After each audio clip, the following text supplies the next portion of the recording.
Far too often, LGBTQ plus business owners believe they have to choose between authenticity and being successful. Through these real-life stories, LGBTQ plus listeners aspiring for success can gain valuable insights to navigate their path to being both queer and successful.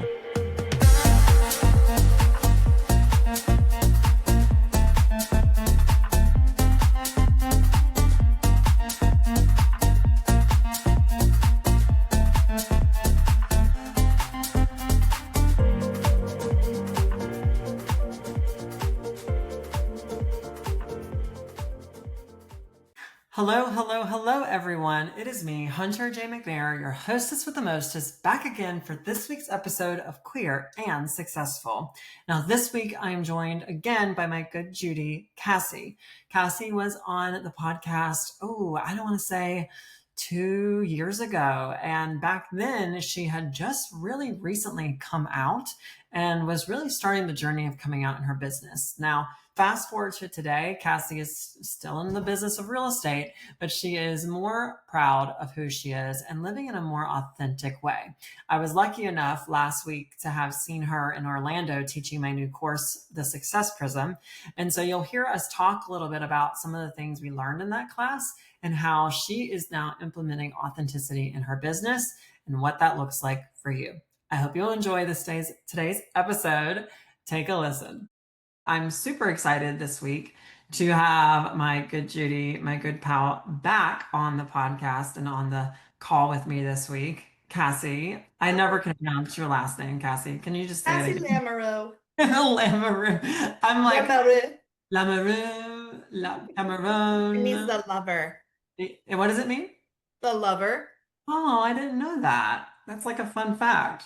Well, Cassie, I'm so excited to have you back on this call with me because, we had this call. God, when did we do a call with each other last? Was it December, not last year, but the year before? Yeah, yes. Yeah, and life has changed a lot. It's and it's like I think that was at the beginning of when it really started changing, actually. Yeah. Yeah. It's been changing, but then it really accelerated. Yeah. Well, and you and I have gone back now a couple of years, and the conversation we had before, leading into the conversation we're going to have today, is kind of really about this authenticity and being out and proud and, balancing, being out and proud in your business and how we can really learn how to be authentic in our businesses. So I'm excited to have this conversation with you today. Yeah, why don't you introduce yourself to anybody who doesn't know you, though? For those of you that don't know me, my name is Cassie Lamoureux, and I'm a second generation realtor here in Central Florida.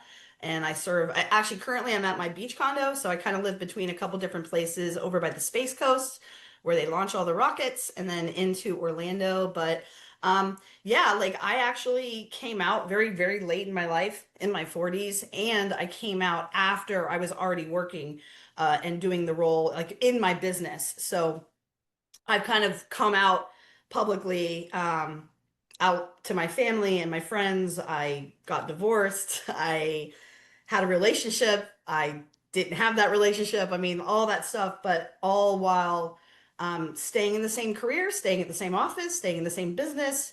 So that's been kind of an interesting journey of finding out who your people are and who your people are not.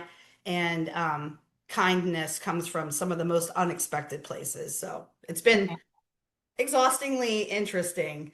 Yeah, exhaustingly interesting is the word. You and I just saw each other last week because I was teaching the Success Prism in Orlando at your market center. And, you Which brought, I loved, by the way. yay, we loved that new class. Thank you. I thoroughly enjoyed our time together, as always. And, one of the conversations we had that we were having and what really inspired us doing this call was you telling me about how you had clients that were not going to know that you are, out and proud and that you were going to be choosing to not talk about that with them, right? And Yeah. that kind of balancing act that you feel that you still have to do, especially maybe in Florida, right? Yeah.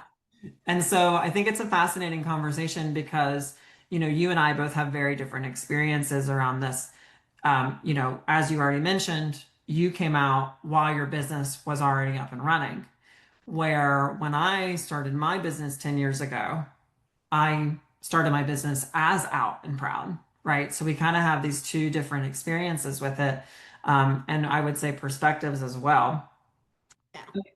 Going back a little bit and thinking about authenticity as just a general word, right? How do you think your definition for business has evolved through all of this? Oh, man. This is actually something that I internally struggle with on a regular basis. Um, because think about it, like I've spent, I came out so late in life. I spent a lot of time in the closet, a lot. And there's a lot of fear around that. And we can go into all the reasons in my entire story. If you ever want to, just call me and I'll fill you in. But like, I've been torn, and when I first started coming out, I didn't want to be out and proud because I was actually afraid of hurting the people around me that I knew were not benefiting by that discovery, right? AKA my ex, um, and I was reluctant to do it. I had children involved and, I was the reason why things were being disrupted. So I was afraid to do that. I was afraid to lose business, and I know that we've talked before where, a part of me is I'm envious of the people that are like 100% like authentically out there in their business and they're just like, this is who I am. And, like me or don't like me. And to have that kind of freedom is something that initially brought me into coming out, right? And I've experienced that. And I feel like since some of the change in our government, especially here in the state of Florida, when you ask me, I feel like I did the LGBTQ plus community a disservice by not being out there. And I feel like now's the time that I need to be gayer, right? So I mean, really, because it's like I live in a state that's just attacking, and I feel like, am I, did I not, did I not stand out there authentically enough in the past to make a difference? And is this part of my fault? I mean, it's not, but Yeah. this is what the overthinking mind thinks, right? So, in the last probably year, I've kind of just thrown my hands up in the air and said, like, this is who I am. And you're going to like me or not like me.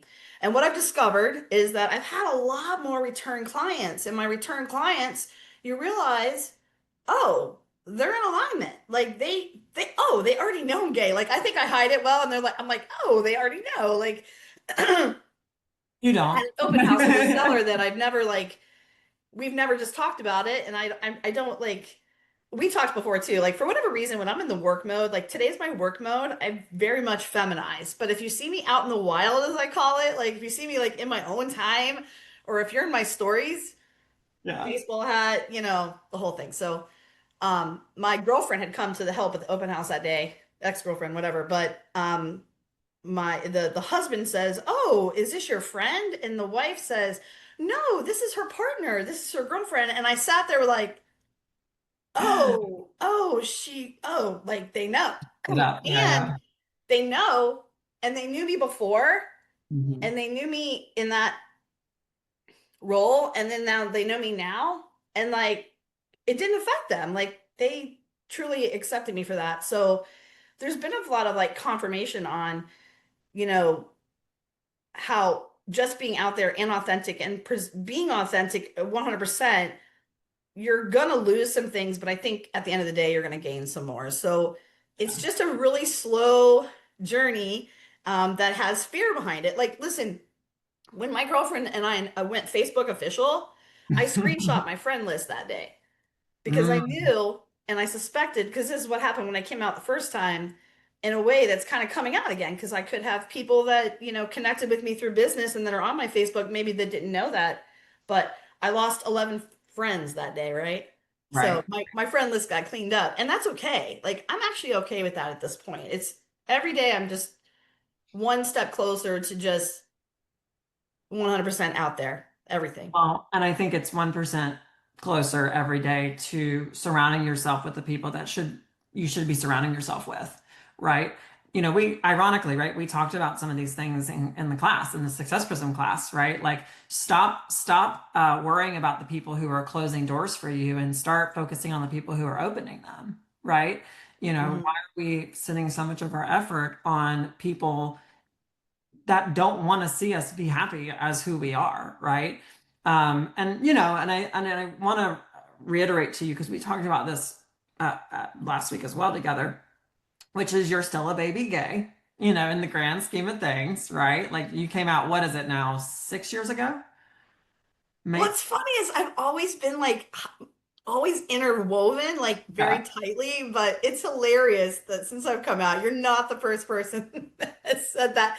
So my Yeah. girlfriend's like, you haven't seen the celluloid closet? Like she's got all these movies. She's like, you haven't seen this? You need to see Well, this. You need to see I this, you know. Yeah, I just don't want you, quote unquote, blaming yourself, right? And this is for anyone, right? This is for anyone when we're having this conversation around like, oh, like, you need to be authentic in your business because you're doing a disservice to other people by not showing them how they can live authentically. But I just want to give you the grace, and I want to give anybody listening the grace to say to themselves, like, your journey and how you go about this journey of being closeted to being authentic, truly at yourself, especially in business, is your journey, right? And it's completely okay to figure that out at your own pace. And, no one's expecting you to run out the gate and have it all figured out at once, right? Like, no one's going to blame you for, things going the way that they went because it's your journey. And I think that, for myself, having been out for I don't even know now. Too long. Since I was 19. I know, surprising. Not sooner. That it's just different. It's just I've had my own, processes of discovery and figuring out how to embrace my identity. But I think what the message that anybody in your or my position would tell anybody who's figuring this out is that once you lean into who you are, and once you lean into being okay to be out in your business, the rest really does become a lot easier. You know, one of the things that held me back, when I'm talking with my mom, initially when I came out, and what held me back from coming out is because when I was a kid, I had someone in, actually, there's a lot of gay in my family. It just kind of is. Like my Uncle Danny, we love Uncle Danny. He was a jeweler. He lived in Miami. He's one of the first people that died of AIDS in the early 80s. And we experienced that. I remember being able to go see my Uncle Danny once they figured out you weren't going to catch it in the air, Right. right? And so in my family, about every third person is gay. And the other gay person that I had to look up to, my only example, because like it wasn't so out there with all of us in the 80s to look at. Like I'm 52, okay? Mhm. Um, that wasn't a good example. I was like, I'm not her. That's not me. Is that Right. what it is? That Right. doesn't look like fun. That doesn't look like success. That doesn't look like happiness. That doesn't, and I feel like I don't belong anywhere.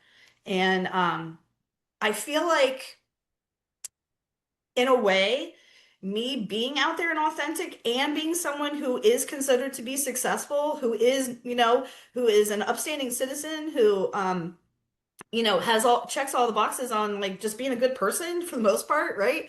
Um, I feel like me being out there is what I owe to that little girl that I was, where Yeah. I didn't have someone where I could say, like Uncle Danny, totally, like, loved him, but he wasn't alive long enough to be influential.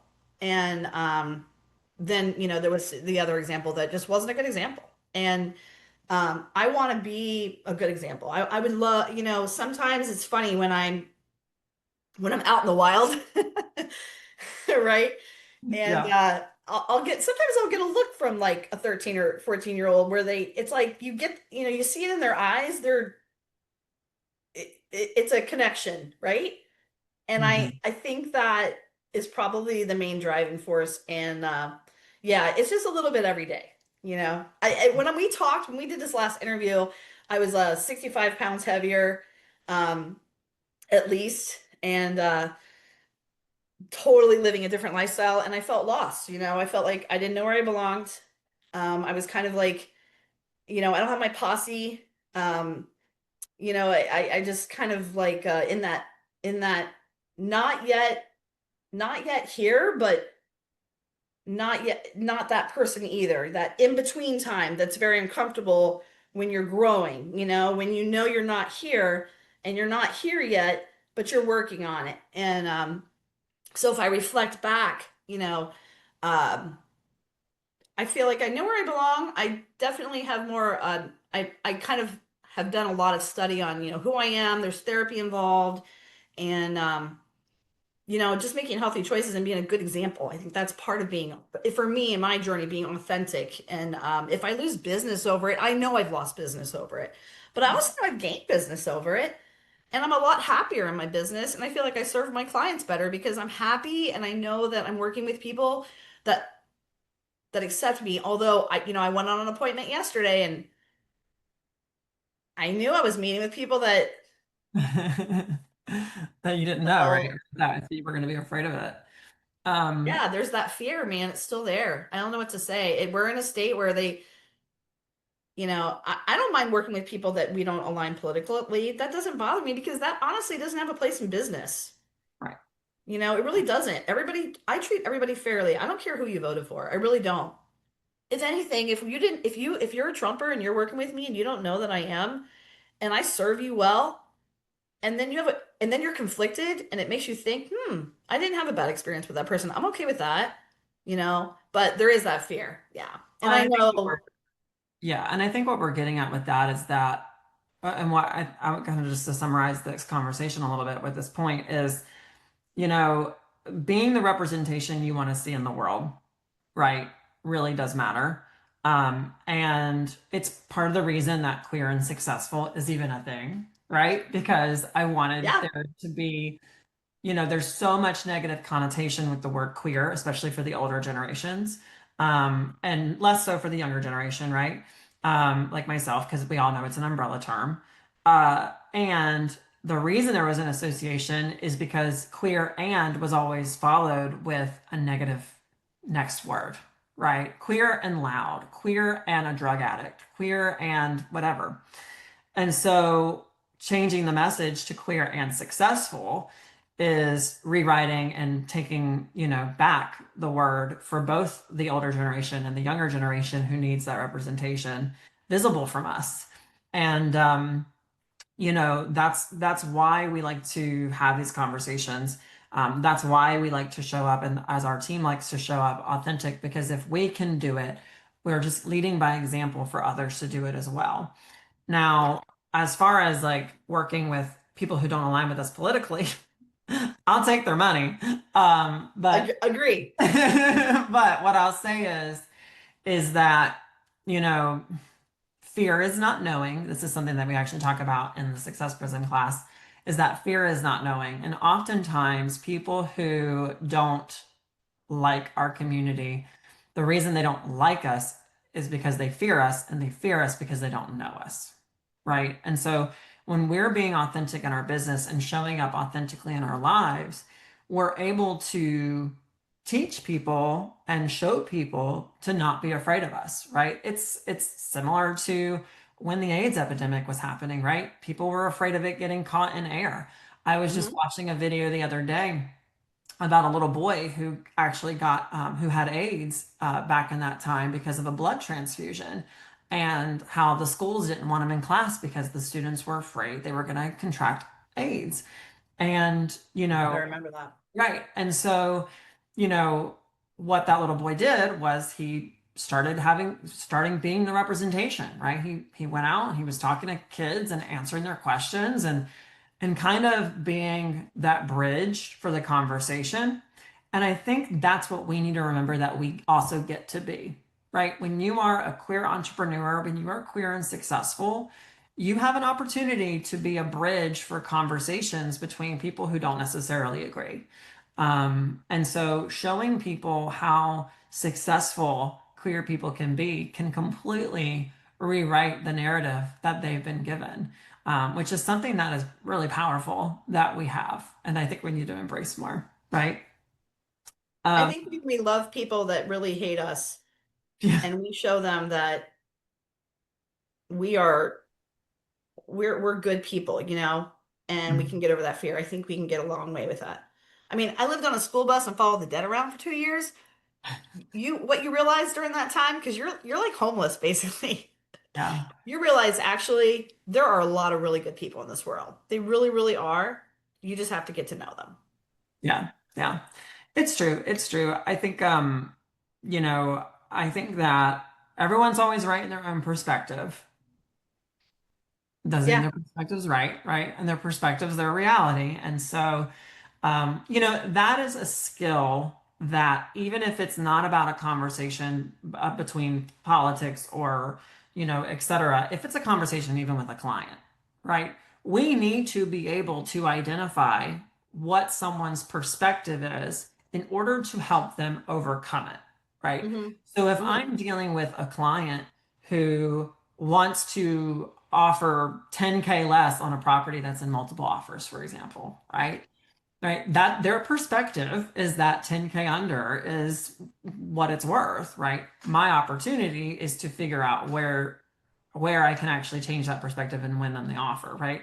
So we don't have to just have the skill in when conversations about authenticity. Truly, like it comes through in working with people, and how we should approach working with people. How do you think your visibility as a leader in the queer space has maybe changed some of these conversations that you've had and maybe the opportunities you've given? Because I know that you've been more involved with, local nonprofits as well. Yeah. So initially, the year I came out, I was approached by my office to, I don't know, be like, I don't know, represent something, I guess be head of whatever. And I was like, I don't want to, I kind of felt like, well, I don't want that to be the only thing people know about me. Like, that's not, I'm so much more than that. And I felt like at that moment, I wasn't ready for that. Because Mm. I'm like, don't, like, just because of that, like, that's why. Um, However, I have become more involved since we've had our governor in place, and there's just been so much active hate. And I feel like there are people legitimately leaving Florida. There are people legitimately, scared and moving away. And I feel like I'm a fighter. I'm from here. I'm a third generation Floridian. I love my life here. And I'll be damned if I'm going to let some guy in Tallahassee waste time and resources on something that nobody should be. Like, don't get me started, right? Why are we going to I the know. Smithsonian and removing trans stuff? Come on. I And know. what's going to happen is it's all going to come back out when we get another president. Like, Yeah. why are we erasing history? Like, this is not okay, and people are allowing it. So I am more out and involved um, with the nonprofits. And that's where I've had to kind of throw a little bit of caution to the wind because I'm getting tagged and, obviously, I'm Secretary of Real Estate Alliance, whatever. Um, and that is 100% why. I just feel like there needs to be warriors here.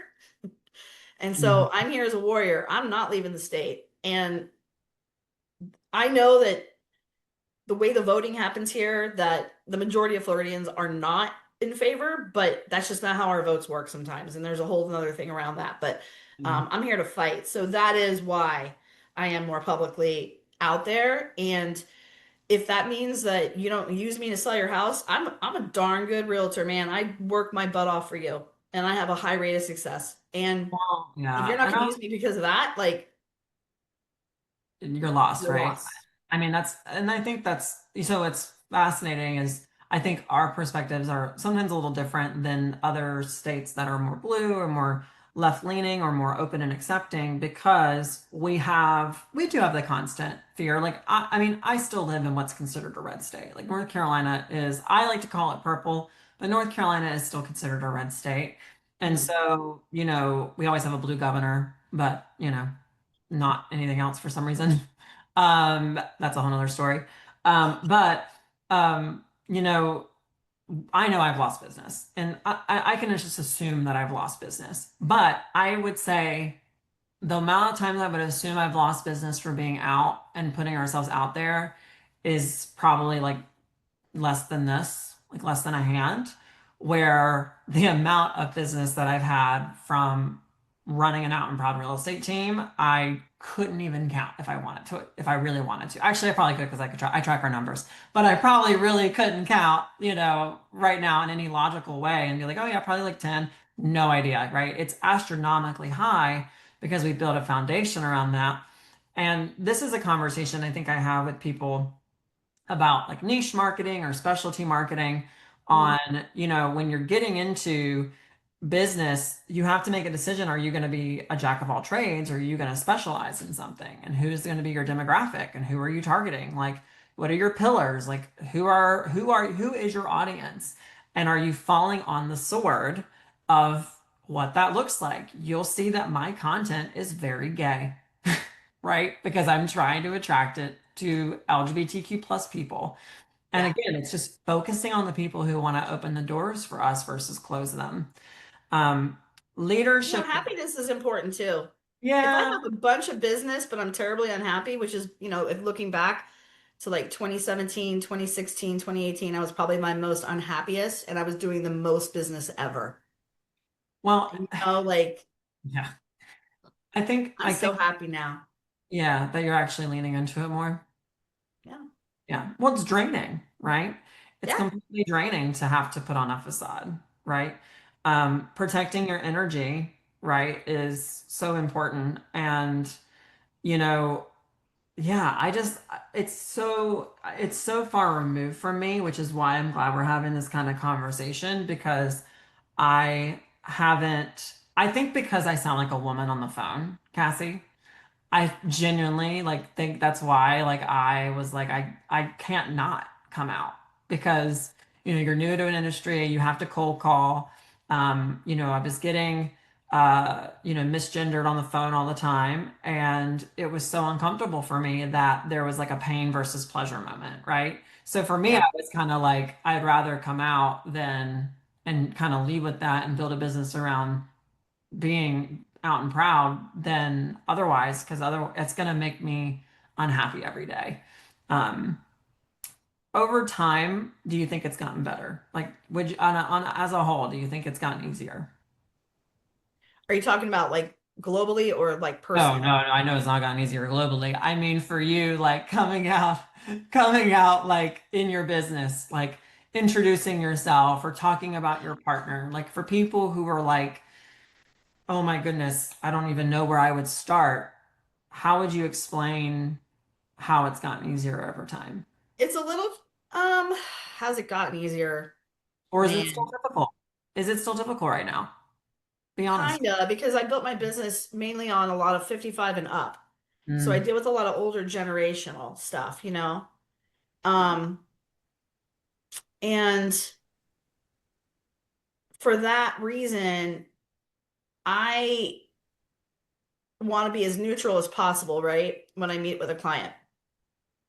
For all kinds of reasons. Like you don't want to wear a big cross, you're meeting with, like there's things that you don't want to do. So I am always conflicted because the average age of my client is in that older retirement generation and I know and this could be assumption too, because people have aunts Yeah. and uncles and like my hair is getting really thin, like I have very fine hair and I was telling him like I'm gonna have to cut it short at some point and I know if I cut my hair short like You're all out. I'm a 100 footer at that point. Trust me.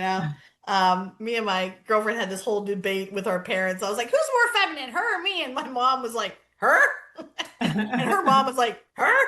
I'm like, really? Whatever. But, Yeah. um, gosh, I don't know if it has become easier because I'm just old and tired. I think once you get 50, if you're a 50-year-old woman, you're just you're ready to burn it all I'm down, kind of right? a Yeah. 50-year-old woman. I mean, I'm kind of a 50-year-old woman, please. Come on.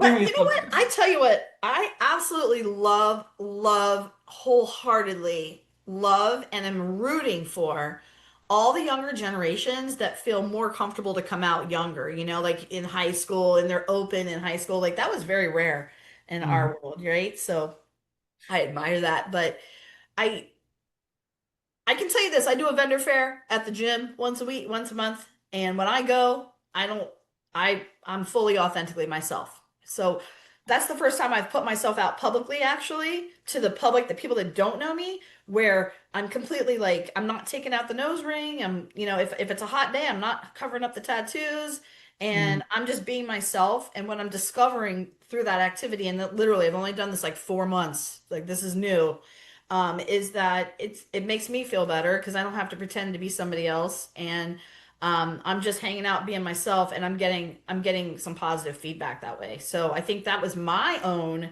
limiting belief that maybe we always think other people think about us more than they actually do. And I'm not saying that like in a cocky kind of way, but we always think like they're gonna know I wore this shirt 2 days ago, whatever. Like you always think someone.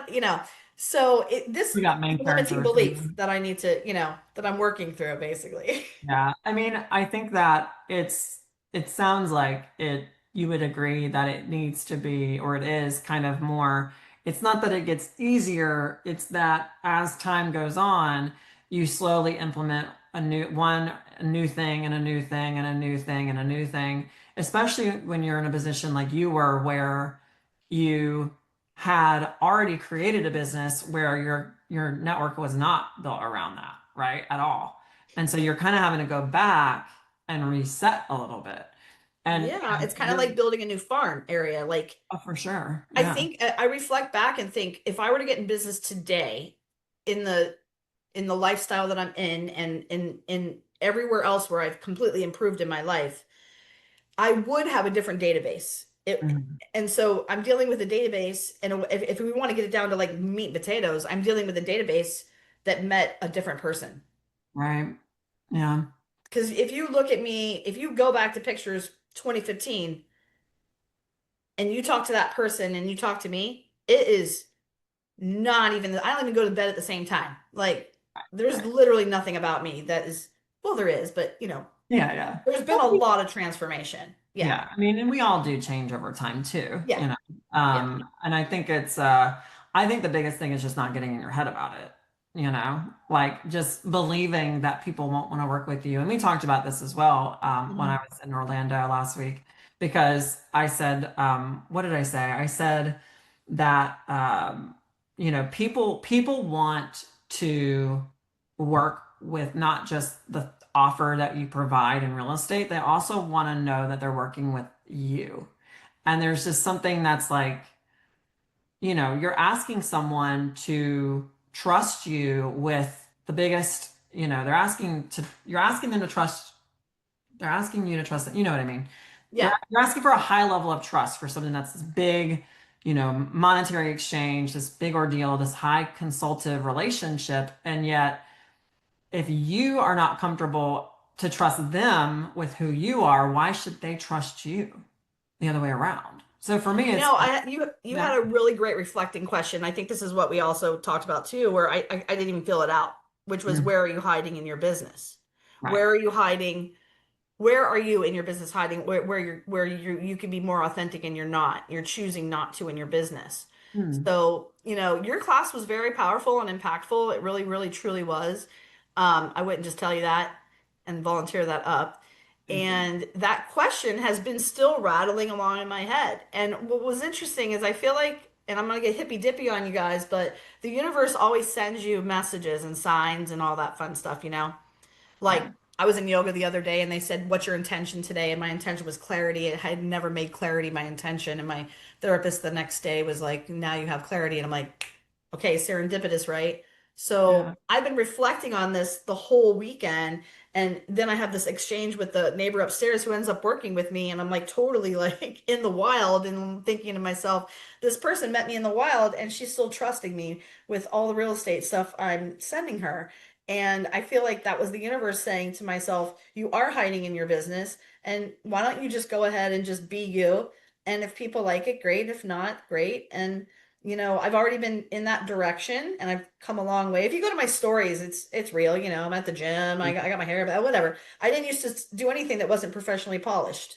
But that was a sign. So Oh, yeah. I love that. I love that. And it's funny that that one resonated with you so much because, I posed the question and yet that's not something that I struggle with, right? Like I don't struggle with hiding anywhere on the internet. I'm out and as loud as I can be, right? And yet I think even putting that in there it's fascinating to hear how much that still resonated. So that's cool. Yeah. I mean, I still haven't been able to, it was a question. It was kind of like, hey, Cassie, Hmm. you say you want to make this change, you want to make an impact that's positive in this way, but yet you're holding yourself back. So, Well, you know, yeah. And you know what you actually remember what my phrase of the year is? I think I told y'all. You oh, see, you can't get me like if you ask me for a lyric on a song right now, I'm not going to know it Well, either. no, no, no. It's clarity is kindness. Oh, yes. Yeah. Yes. Yeah. Instead of saying clarity is power, it's clarity is kindness. And it's Hmm. not even just that it's kindness like to other people, it's kindness to yourself.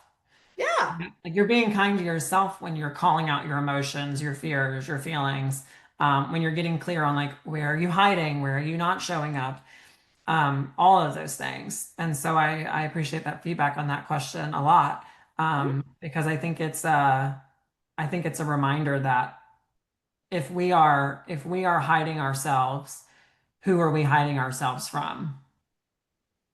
And that could Yeah, be and is our energy not coming across as authentic? And is there something that we're not connecting with somebody where they're like, I can't put my finger on it, but there's just something about her that's not connecting. Like, you know how sometimes you meet somebody like that, so you have to, to ask yourself that too. Because I feel like I've had better connections with people, even just like publicly, that I don't even know, because I feel like my energy is open and calm and accepting and just like not fearful, that you really, I lost a lot of weight, but I also lost the weight of people's opinions, weight isn't always about the weight. And for me, yeah, the weight was not about the weight. right, right. Moving on a little bit, I mean, when it comes to like brokerages and leadership within the company or within, Keller Williams or other brokerages, whatever it might look like, how do you think leadership in general can create a better space for LGBTQ plus professionals to really come into themselves, like we're talking about? I am very disappointed at the businesses who have scaled back this year. Mhm. I don't feel as supported this year. I feel Yeah. like they're scared and they've been bullied into not being there. And I think when I work somewhere or I'm somewhere, like I walked into Starbucks and they had the flag up, right? And I just felt like, you get that feeling of, oh, that's awesome. Like Right. I'm accepted here, So I feel like leadership, especially in a big company where you have, a third of your population is going to be that, every company should be embracing it and accepting it, because first of all, whether you're gay, straight, bi, or whatever, it has nothing to do with your work. Like let's just like why do we like people don't just come out and go, yeah, I'm heterosexual, like it right? Yeah. That's how I feel about it. And you know, why are you backing off? Why are you backing off that? That really irritates me. And what I've done this year too is I've stopped supporting those businesses. I didn't used to Mhm. care so much, and now I'm just like, you know what? You can't you have these people are working for you. Right.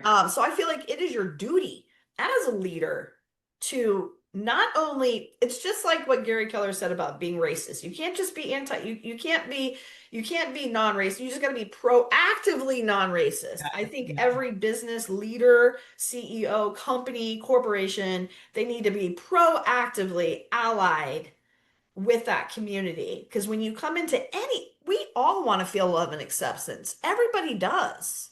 Yeah. Everybody does. There's no greater human calling than the feeling of belonging. It's like Correct. 87% of And like happiness is the feeling of just belonging.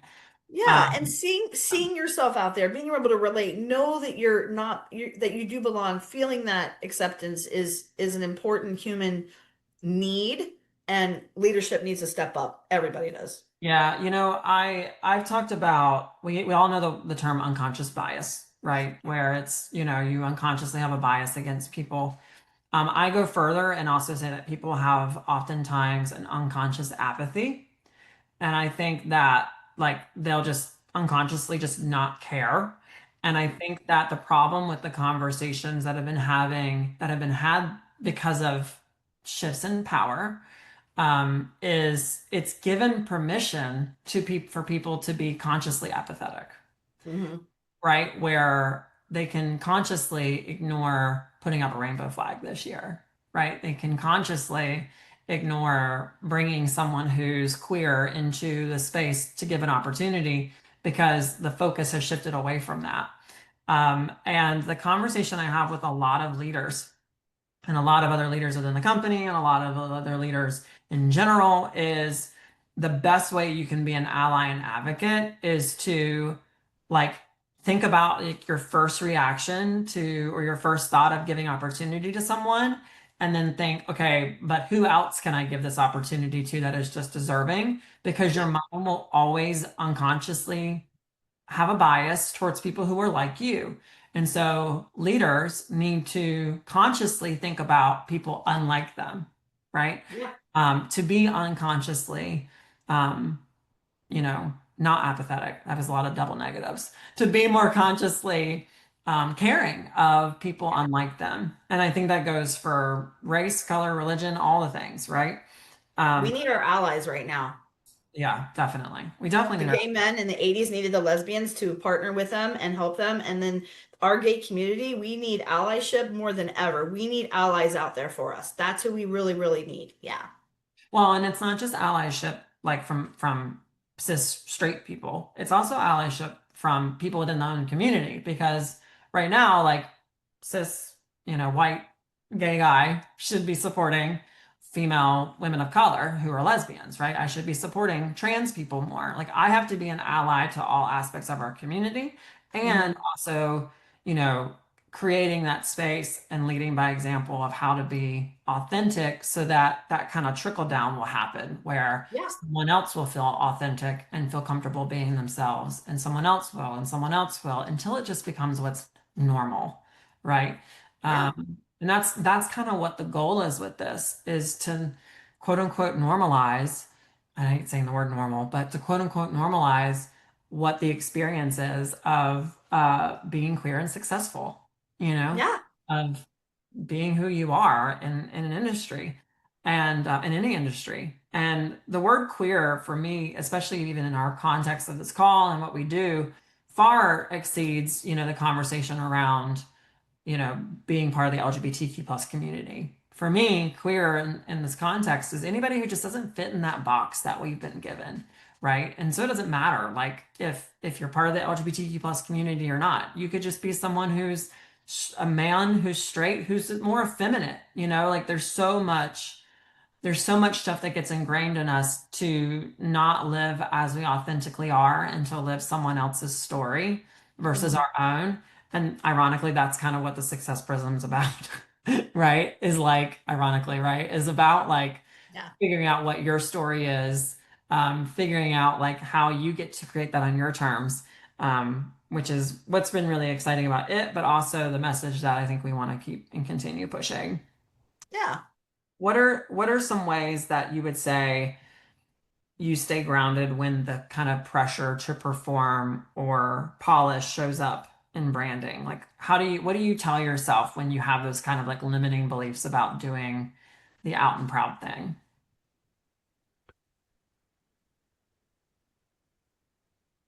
I hung a flag for the first time in front of my house this year. Oh, I love that. Um, because I was worried that they would start like discriminating upon me, the HOA and all that, you know? Yeah. Yeah. Um, I don't know. It's hard, right? Yeah. Yeah. You have to have that like what's the thing that you're like, what do you tell yourself when you're like, should I keep my pride band on or should I take it off? We have I to mean, have, that is a question, you I know. know, I I know. I'm know actually that's the thinking the thing because I answer have, because we talked about that last week we and did you're trying to because I'm make me like taking the think. nose ring out, take my watch off, Right, like What's going Yeah, to that's be the the thing thing. that you ground yourself with? Like, what's going to be the thing that you think about? We I focus so feel much like on so the negative. one thing that I didn't realize, and they say it, but you don't realize until you really come out, that you don't just come out once, you come out again and again and again and again and again and again. You guys all know that. I didn't know that. And so that was probably surprising to me. But I feel like the more I come out and I step into who I am, easier it gets. So Hmm. the watch is not coming off as often as it did. Good. And I and that's just the representation, right? But like I don't hide it because I feel like now every time I do, I feel like I've put myself back in that cage that I was in for so, so, so very long. And whenever I do that, I'm actually doing myself a disservice. So Yeah. that is what goes on in my head. And, you know, I feel like weirdly, when I'm out there being my authentic self, like even like getting a coffee or whatever, people are just nicer to me. It's Yeah. really weird. It's super weird, but I just feel like the energy is better. And so that's kind of where I'm at on that. I think that's the thing. I think you need to, what'll happen over time, right, is the action with the reaction will rewrite your programming. Right. Right. Right. The longer that you put yourself out there, wear the rainbow band, and the more times you get the positive reinforcement around it, it'll start to shift your instincts. You know what I mean? Um, Yeah. Fun fact, not to drag on about this because I want to give us some time for Q&A or just conversation, but fun fact, I wore at family reunion 2 years ago a like a flower lapel, and it had rainbow, like it was each petal was a rainbow color, Hmm. and I got negative feedback in my panel presentation because of it, in my facilitation. Like someone made a comment that it was a political statement and blah, blah, blah. Which is funny because I normally wear an actual rainbow flag heart. Like I actually wear a rainbow flag heart usually. Wow. So it's like subtle, right? And so that was the first time I think I'd ever gotten any type of negative reaction to that, at least as far as I knew or cared. Um, and I don't really I'm care. kind of at the point where I wear a bigger one next year. Right. Like Like if it was only this big, then next year my flower would be like this. I think what we have to remind ourselves is that like how other people feel about me is none of my business. It's there, it's true. It's true because they always say like they're projecting, right? And Correct. it's just like, there's so much rejection in our business. That's why we take all these like positive whatever. Right. So, for me, adding on more rejection was just like painful. Yeah. But at the end of the day, I think that it's all for the better. And Well, I grow better with micro shifts. It took me almost 2 years to adjust my sleep cycle to going to bed at 2 a.m. crying at the computer to like in bed at 10. It took me 2 years through coaching to do that, so well, and we little talked about bits. and we talked about this in that class too, right? It's feel the fear and do it anyway. Yeah. Feel the fear, do it anyway. And no one runs out the gate running a marathon, right? Like you're not going to run a marathon tomorrow. But if you care enough to cross that finish line, you got to start running Yeah. something, you Yeah. know, you got to do something. And I think that the reactions that I've had from wearing that rainbow lapel on my lapel, the pin in any form, and I know what it has done has changed more lives than anything. I mean, with Rainbow Network having those rainbow lanyards a couple years ago, we introduced those at our events to make more visibility. And I think that that has made a significant difference for our community and for everyone to feel like they're a little bit safer. And so Yeah. it's not a sprint. This whole conversation, it's about that marathon. And Yeah. it's okay to say that like living authentic in your business is it's not going to happen overnight. It's something you got to train with and train for. So, yeah. Anything else you'd want to add before I wrap up and kind of go into any type of conversation, Cassie? One last thing. What's the one Oh thing? no, I appreciate you. And I your class appreciate. was wonderful. Thank you. And Well, what's one thing? transformation is never comfortable, but it's worth it. Yeah, it's not. Transformation is never comfortable, but it is worth it. I mean, butterflies are a lot cuter than caterpillars. Yeah. But Yeah. they're a nasty mess before that, so. They're a nasty mess before that. And sometimes they're a nasty mess after too. Hey. Yeah. I love it. Thanks for listening today, friends. If you enjoyed this call, do not forget to join Queer and Successful, the community on Facebook, as well as register to participate in these calls live every Monday at 4 p.m. Eastern at successfulcall.com. See you next time. Bye.